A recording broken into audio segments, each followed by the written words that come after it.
자, 부자들은 경제신문을 읽는다. 오늘 아침에는 어떤 뉴스들이 가장 뜨겁게 달아오르고 있을까요? 그 뉴스들을 확인해 보면서 거기서 투자 전략까지 한번 챙겨보도록 하겠습니다. 자, 메리츠 종금증권 강남금융센터 정영훈 과장 나와 있습니다. 어서 오세요. 네, 안녕하세요. 네, 반갑습니다. 자, 오늘 저희가 준비한 첫 번째 소식은 뭐 여러 가지 내용들이 있어요. 그 가운데 가장 눈에 띄는 건 사실 보자관 드라마 얘기긴 한데 우리는 이 얘기 말고 다른 이야기를 좀 해보도록 하겠습니다. 자, 조선주에 대한 단독 기사가 하나가 나와 있어서 한번 살펴보도록 할게요. 한국의 LNG 최대역 카타르 수주전이 개막했다라는 소식이 들려오고 있습니다. 사실 올해 초까지만 하더라도 카타르 국왕이 우리나라를 방문하게 되면서 마치 60척의 그 LNG선을 한꺼번에 쫙 선물처럼 발주를 해줄 줄 알았는데 그다음에 깜깜무소식이다 보니까 도대체 이 발주는 언제 시작하는 거야? 라는 얘기들을 굉장히 많이 했었거든요. 그런데 보니까 현대중공업, 대우조선해양, 삼성중공업, 카타르에다가 입찰 제안서를 제출했다라고 얘기를 했습니다. 결국 이제 개막전이 시작이 된 거죠. 근데 이 발주 물량을 보니까 최소 40척 정도, 작년에 발주됐던 게 총 76척이었는데 그 절반 이상이 카타르에서만 좀 나올 것 같다는 이야기입니다. 업계에서는 아마 올해 연말 정도가 되면 수주의 윤곽이 드러나지 않을까라고 전망을 하고 있고요. 해외 경쟁 조선소가 거의 없다고시피 하니까 결국은 한국 대 한국의 경쟁이 되지 않을까 싶습니다. 사실 그 올 초에는 조선주들의 움직임이 썩 그다지 좋지는 않았어요. 뭐 합병 이슈도 있었고 거기에서 합병이 되냐 마냐 그리고 기업 결합 심사냐 이런 여러 가지들의 이슈가 있는데 하반기에는 좀 다를까요? 지금 투자해도 될까요?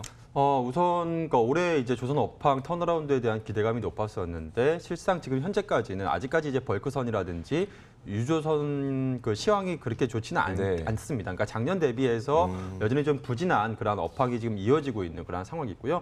그렇지만 유일하게 지금 지난해와 거의 비슷한 그러한 수주를 지금 하고 있는 게 바로 이제 LNG선이거든요. 그만큼 이제 우리나라 조선사들이 글로벌 시장에서 가장 높은 이제 경쟁력을 보유하고 있는 상황이어서 이 LNG선 같은 경우에 그나마 지금 선방을 하고 있다라고 볼 수가 있겠습니다. 여기에 지금 카타르발 그 LNG선 40척까지 이제 추가적으로 이제 발주가 이제 일어나게 된다라고 한다면 국내 조선사들이 역시나 지금 수주를 할 가능성이 매우 높다라고 볼 수가 있겠고요. 역시 지금 뭐 LNG선은 굉장히 지금 업황이 지금 좋은 상황인데 유조선과 지금 벌크선 업황이 지금 부진한 그러한 상황이기 때문에 이 부분 추이를 좀 봐야 되지 않을까 그렇게 보고 있고요.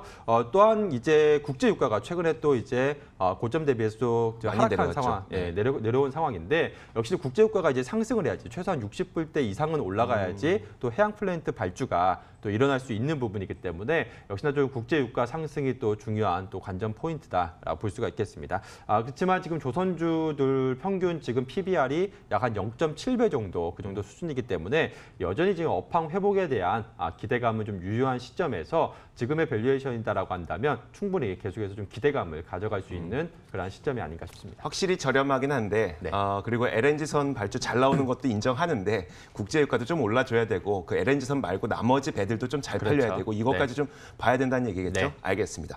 자, 이렇게 조선주 한번 해봤고요. 저희가 그다음 종목, 그다음 뉴스를 한번 살펴보도록 하겠습니다. 자, 요즘에 정치 테마주가 또 난데없이 좀 활기를 치고 있는 모습이에요. 이낙연, 황교안, 그다음에 홍정욱, 조국. 요즘에는 이 새로운 인물들까지 나타나게 되면서 이 관련주들의 주가가 굉장히 뜨겁게 달아오르고 있습니다. 일단 현황부터 한번 살펴볼게요. 이낙연 관련주는 5, 6월에 굉장히 약세장인데도 불구하고 40%에서 30%대 수익률을 기록했고요. 황교안 관련주도 마찬가지입니다. 최근에는 이 홍정욱 헤럴드 회장, 회장도 관련주들이 막 부각이 되면서 20%에서 54%까지 새로운 인물들까지 등장하고 있습니다. 조국 민정수석의 이 관련주도 등장하면서 30%대 이 상승이 나타나고 있어요. 보통 일반적으로 대선까지는 이제 3년이 남았기 때문에 아직은 정치 테마주가 움직일 상황은 아닌데 최근 들어서는 좀 이례적인 움직임이 일어나고 있다는 분석이 나오고 있는 것 같고요. 그럼 왜 그렇게 이런 이례적인 움직임이 나타나냐 보니까 주도주가 워낙 없는 증시에서 갈 곳을 잃은 자금이 테마에 민감하게 반응하고 있다라고 얘기를 하거든요. 물론 이 고수들의 영역이긴 한데 그래도 투자 전략을 좀 짜본다면 좀 이런 가운데서도 수익을 올릴 수 있지 않을까 싶어서요. 앞서도 저희가 이제 이 방송 바로 전에 코너 바로 전에 이제 거래대금 얘기가 잠시 나왔었는데요. 그만큼 이제 지난해 대비해서 거래대금도 좀 축소된 상황입니다. 그만큼 이제 주도주가 없다 보니까 시장에서 한마디로 돈이 이제 갈 곳이 이제 잃다 보니까 지금 이 같은 이제 정치 테마주 쪽으로 또 이제 투기적인 그런 자금이 좀 몰리는 것이 아닌가 그렇게 보여지고 있고요. 지난해 이맘때를 돌아보게 되면 작년 상반기에는 또 이제 대북 관련주들 쪽으로 상당히 좀 어디 주도주가 형성이 됐었습니다. 근데 올해 같은 경우에는 지금 올해 연초부터 해서 계속해서 좀 시장이 좀 지지부진한 모습을 보이면서 전반적으로 바이오주 같은 경우에도 지금 부진한 그런 상황이고요. 그렇다 보니까 이제 테마주 쪽으로 그러니까 정치 테마주가 지금 기승을 부리고 있는 상황이 아닌가 싶습니다. 지금 사실 대선보다는 이제 내년 이제 6월 이제 총선을 앞두고서 1년여 앞둔 시점이기 때문에 관련해서 시장에서 이제 주목을 받고 있는 것으로 그렇게 지금 보여지고 있는 상황이고요. 지금 뭐 화면 보시다시피 지금 뭐 관련주들이 대부분 다 인맥 그리고 이제 학연, 뭐 지연 다 이런 관련주입니다. 즉 굉장히 웃긴 게 친분도 있어요. 친분. 네, 친분이라든지 정말 뭐 펀더멘탈과 전혀 상관없는, 그러니까 정확히 확인할 수 없는 그러한 이유로 인해서 지금 막연하게 주가가 지금 등락을 지금 거듭하고 있는 상황이거든요. 우리가 과거에 가장 최근에 이제 대선 때 당시에도 뭐 대선 테마주들에서도 경험이 있듯이 결국에 이들 종목들의 주가 상승은 결국엔 그 이후에 테마가 이제 종료가 되게 되면 결국에는 이제 원위치 즉 제자리로 갈 수밖에 없는 그러한 상황입니다. 그렇기 때문에 지금 이들 정치 테마주들의 주가가 상승한다고 해서 지금 투자자분들께서 너무 또 뭐 관심을 갖거나 또 이제 적극적으로 투자에 임하시기보다는 지금은 좀 보수적인 지금 뭐 투자에 좀 주의가 좀 필요한 시점이 아닌가 그렇게 보고 있습니다. 그래도 돈이 갈 곳이 없다 보니까 이런 어떤 이슈가 있을 때 그쪽으로 자금이 한꺼번에 몰리는 현상은 좀 당분간은 지속되겠네요. 그렇죠. 그러니까 단기적으로 주가가 이제 오를 수는 있겠지만 그 또 주가가 또 하락할 때는 또 순식간에 또 하락 반전을 하거든요. 그렇기 때문에 오히려 이렇게 단기적으로 뭐 수익을 취하기보다는 오히려 이런 종목들은 좀 멀리 하시면서 또 다른 섹터에서도 기회를 찾아보는 게 좋지 않을까 싶습니다. 알겠습니다. 자, 이렇게 정치 테마주도 짚어봤고요. 다음 뉴스도 한번 살펴보겠습니다. 이게 내용이 많은 건 아닌데 좀 요즘에 그 매각 이슈들이 자주 나오길래요.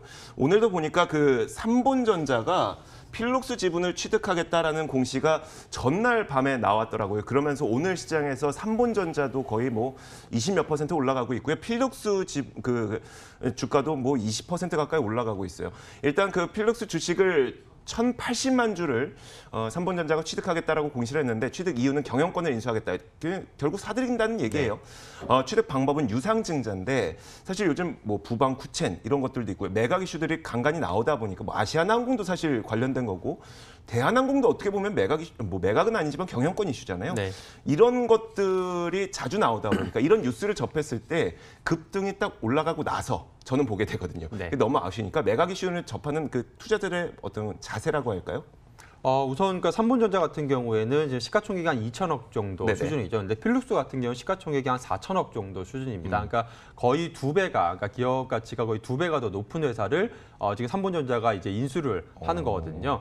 근데 이제 필룩스 같은 경우, 삼본전자 같은 경우에 최근에 한 3년 동안 계속해서 이제 매출이 지금 역성장을 지금 하고 있는 상황입니다. 그만큼 지금 지속적으로 지금 회사의 그러한 실적이 지금 쪼그라들고 있는 그러한 상황인데요. 근데 필룩스 같은 경우에는 이제 자회사가 최근에 이제 자회사인 바이럴진이 미국에서 FDA 임상 1상을 완료를 했습니다. 그래서 관련해서 이제 또 바이오 관련해서 이제 성장에 대한 기대감이 있는 그런 회사이거든요. 즉 이제 삼본전자가 필룩스를 지금 인수를 지분을 이제 취득을 하면서 유상증자로 이제 취득을 하면서 결국에는 필룩스 쪽으로 이제 현금 이제 자금이 이제 투자금이 이제 흘러 들어가는 그러한 부분인데 향후 이제 그 바이오 성장에 대한 그러한 기대감이 좀 부각이 되는 것이 아닌가 그렇게 보여주고 있습니다. 즉 이제 삼본전자 같은 경우에는 즉 이제 성장 모멘텀이 지금 부재한 그러한 상황이었는데 이번 필룩스 인수로 인해서 이러한 성장 모멘텀이 좀 부각이 될 수 있다는 점에서 이 삼본전자, 필룩스 두 회사 모두 주가가 단기적으로 좀 상승을 하고 있다라고 보시면 될 것 같고요. 뭐 이러한 그 매각 이슈로 인해서 단기간으로는 뭐 추가적인 뭐 상승을 기대할 수는 있겠습니다만 뭐 추가적으로 장기적인 관점에서는 좀 시간을 가지고서 좀 지켜봐야 되지 않을까 그렇게 보고 있고요. 여러 가지 뭐 매각 이슈가 많이 나옵니다만 역시나 가장 중요하게 봐야 될 부분은 즉 인수회사와 또 피인수회사의 재무구조라든지 또 기업의 또 경쟁력 이러한 부분이 결국 가장 중요한 관건 투자 포인트가 아닐까 그렇게 보고 있습니다. 네, 알겠습니다. 자, 저희가 그 머니투데이 뉴스상으로는 나오지 않았지만 좀 굉장히 눈여겨보고 싶은 종목이 있어서요. 한 가지만 네. 더 질문 드릴게요. 미국 화웨이 제재가 사실 한 차례 바람으로 끝나는 것 같지 않습니다. 그 파트론의 경우에도 주가 급등이 계속 이어지고 있는 상태고요. 그 외에 다른 스마트폰 그 부품주들도 계속 올라가고 있어서 이제는 화웨이 그 스마트폰을 못 쓰고 우리나라 스마트폰을 쓰게 되면서 이들은 조금 더 올라갈 수 있을 것인가? 지금 들어간다고 하더라도 추가 상승을 기대할 수 있을 것인가에 대한 질문을 드려보고 싶거든요. 우선 그 화웨이의 반사 이익이 삼성전자가 가장 크게 받을 것으로 이렇게 시장에서 전망을 하고 있죠. 네네. 왜냐하면 화웨이와 그러니까 경쟁 관계에 있는 회사가 대표적으로 이제 삼성전자입니다. 특히나 이제 삼성전자의 그러니까 S 시리즈, 그러니까 하이엔드가 아니라 미들급 이제 A 중저가 시리즈, 네네. 그죠? 갤럭시 A 시리즈 같은 경우에는 화웨이와 거의 직접적인 그런 경쟁 관계거든요. 그러니까 화웨이의 그 해외 스마트폰 판매량이 줄어들게 되면 네. 결국에는 삼성전자의 갤럭시 A 시리즈 판매량이 증가할 수 있는 부분이기 때문에 그렇다고 한다면 A 시리즈에 대표적으로 부품을 납품하고 있는 회사, 특히 이제 카메라 모듈 업체들 가운데서는 파트론이라든지 파워로직스, MC넥스 같은 회사 같은 네. 경우에는 갤럭시 A의 판매량이 증가할수록 이들 회사는 이제 수혜를 받을 수밖에 없거든요. 그렇기 때문에 일단은 화웨이 제재에 따라서 향후 삼성전자가 얼마만큼 반사이익, 즉 삼성전자의 휴대폰 판매량이 얼마만큼 증가할지 여부는 뭐 매월 체킹을 해야 되겠지만 일단은 삼성전자가 좀 반사이익을 얻을 수 있다라는 점, 그러한 점에서 관련주들 같은 경우에 당분간은 계속해서 센티멘트 개선이 좀 이어질 가능성이 높지 않을까. 저는 그래서 일단은 뭐 주가가 저점 대비해서 많이 오르긴 했지만 여전히 아직은 긍정적인 시각을 유지할 필요성이 있지 않을까 싶습니다. 완성업체에 대해서는 아직 반도체의 그 불확실성이 그렇죠. 있기 때문에 그거는 좀 투자하기가 그렇죠. 좀 애매하고요. 그러니까 삼성전자 같은 네. 경우에는 화웨이 제재가 그러니까 반도체 쪽에서는 안 좋은 상황이고 네네. IM 쪽, 즉 스마트폰 그렇죠. 쪽에서도 좋은 상황이기 때문에 네. 이러한 부분을 봤을 때는 그러니까 화웨이 제재가 꼭 삼성전자의 좀 반사 이익을 이어질 수 있다라고 보기에는 좀 좀 어렵지 않을까 어렵다. 싶습니다. 알겠습니다. 다만 부품주는 직접적으로 관련이 되어 있으니까. 그렇죠. 알겠습니다. 자, 오늘 부자들은 경제신문을 읽는다. 메리츠 종금증권 강남금융센터 정영훈 과장과 함께 이야기 나눠봤습니다. 고맙습니다. 네.